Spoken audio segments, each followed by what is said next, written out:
Senator Kamala Harris has been named as Mr Biden's running mate in the upcoming election. I caught up with US correspondent for the Australian newspaper Cameron Stewart just a short time ago. Kamala Harris was born in San Francisco, and she's the daughter of Jamaican and Indian immigrants who came to the US. They split up fairly early in her life. She went on to complete law, and she became a district attorney in San Francisco. And then she moved up through the ranks. There weren't very many black women at that time doing those jobs in California. She moved up to become the first black woman to be Attorney General of California, Peter. And so she's got a very strong law and order background. That's where she came from. And then she kept going up the ladder, if you like, to become a senator from California, which, of course, is very difficult. There's only 2 senators from California, huge state. And she started in 2017. She started as a senator here in Washington, D.C. So that's her background. She's not as liberal, she's not as left-wing as Bernie Sanders and Elizabeth Warren, those famous left-wing identities from the Democrat Party. She straddles a sort of moderate and the liberal wing. So she's a little bit of both, basically. So, of course, President Donald Trump has already come out and been highly critical and suggested that she'd been quite nasty in the way she pursued Supreme Court Justice Kavanaugh. How do you think this will go down with Democrat voters, her appointment?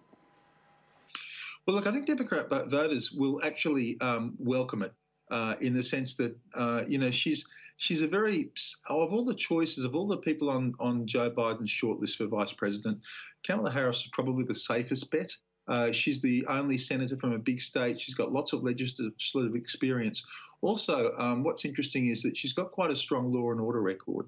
She was seen as fairly tough as a attorney general, as a prosecutor in California. In fact, some people in the liberal wing of the Democrat Party are uncomfortable with her law and order record, thinking she was too tough as a law enforcement person. Now, that probably actually is going to play well for Biden in the election race against Donald Trump, because, as you know, Donald Trump has made law and order one of the central tenets that he's basically trying to say. The message he's trying to give is Republicans, he will create law and order in the US. Democrat-run cities are letting crimes be committed, and they're trying to defund the police, etc., etc. That's one of Trump's big campaign messages. And so having Kamala Harris on the ticket with Biden, I think, will undermine that attack to some degree.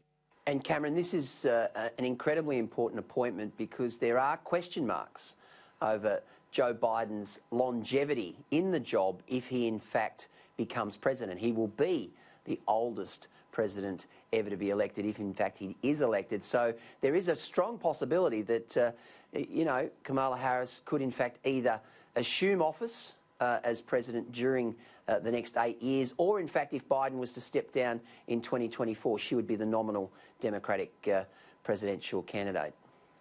That's right. And this makes it a very big decision for Joe Biden, really. I mean, she's, in a way, that even though her politics are relatively similar to Biden, she's the polar opposite, of course. She's a 77-year-old white man. She's a 55-year-old, black woman.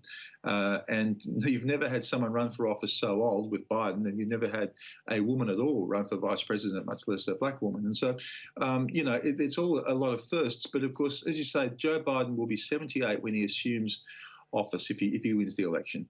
And that's the oldest president ever been to be sworn in a first-term office.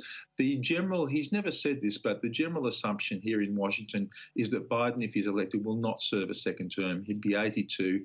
He's already showing his age, and that he would step aside.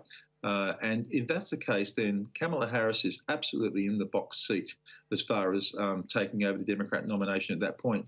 And of course, if Joe Biden were to pass for some reason, if he were to die in office in the first term, you would suddenly get Kamala Harris as president.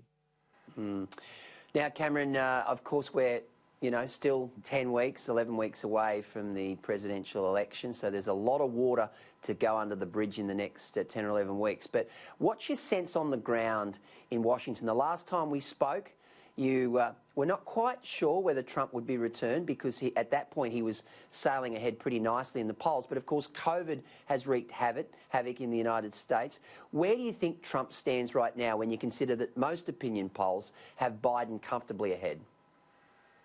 Look, I think COVID was a game changer here in America.